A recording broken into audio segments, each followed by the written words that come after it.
A lot of single women will tell you all the good blokes are taken, and according to new research, that edict has never been more true. A new study in the United States has found that women are attracted to attached men. Go figure. In fact, researchers have found that women set their sights on married men than those who are actually interested in the same man when they thought he was single. So it's quite a complicated phenomenon. It's called mate poaching.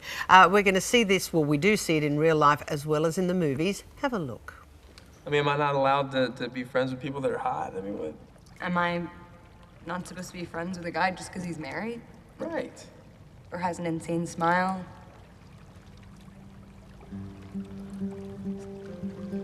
So we're friends. Yeah.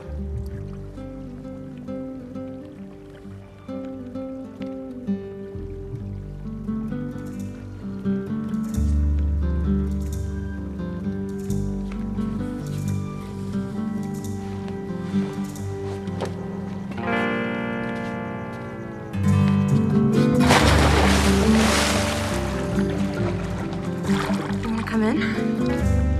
You know, you may be the best friend I've ever had. Yeah, of course they're going to be friends. Does it work both ways? To talk about this, our resident relationship psychologist, John Aiken. Good morning, Jono. Good to be here. I'm sorry, I saw the movie and I just wanted to slap him. Yeah, that was just a train wreck, wasn't it? Here's a married guy, she's keen on him, and then jumps in the pool naked and says, let's just be friends. It's not going to work. Yeah, a handshake does it all, really. I know.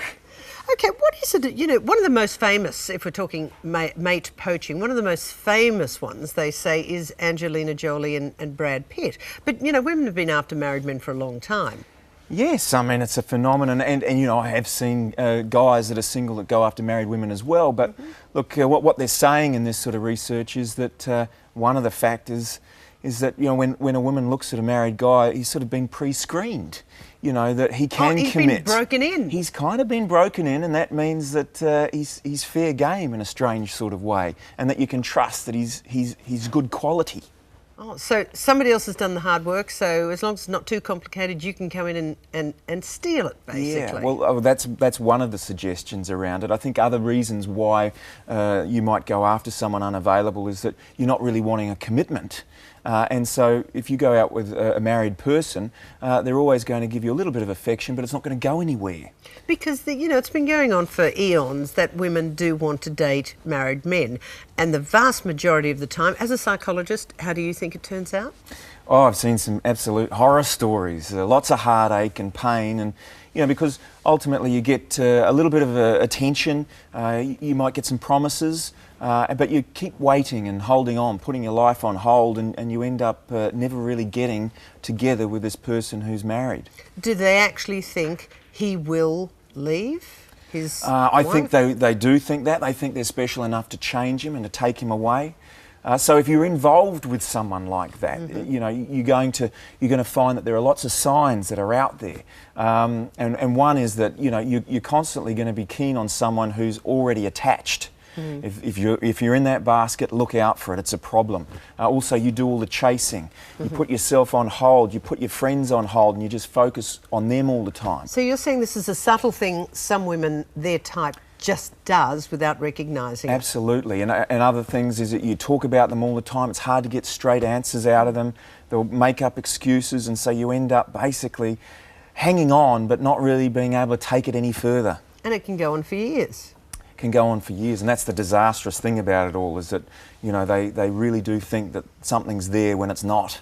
So the advantages they see is that he has been pre-screened, so he is somebody who is obviously good enough to be taken by somebody else. So what are to figure it out then, if you're like that, and that is a sort of a subtlety in your personality, what are the key questions you've got to ask? Well, I think what you've got to do to yourself is you've got to basically break the pattern of going after these types of guys or people that are unavailable. And the first thing you've got to do is you've got to literally cut contact with them.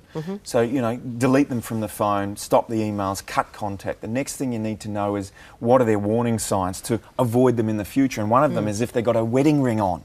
Keep away. Don't go there. Exactly. Then create new habits. So if you're always meeting them at the tennis club, guess what? Don't go to the tennis club. And then you need to sit down and identify what's a good partner.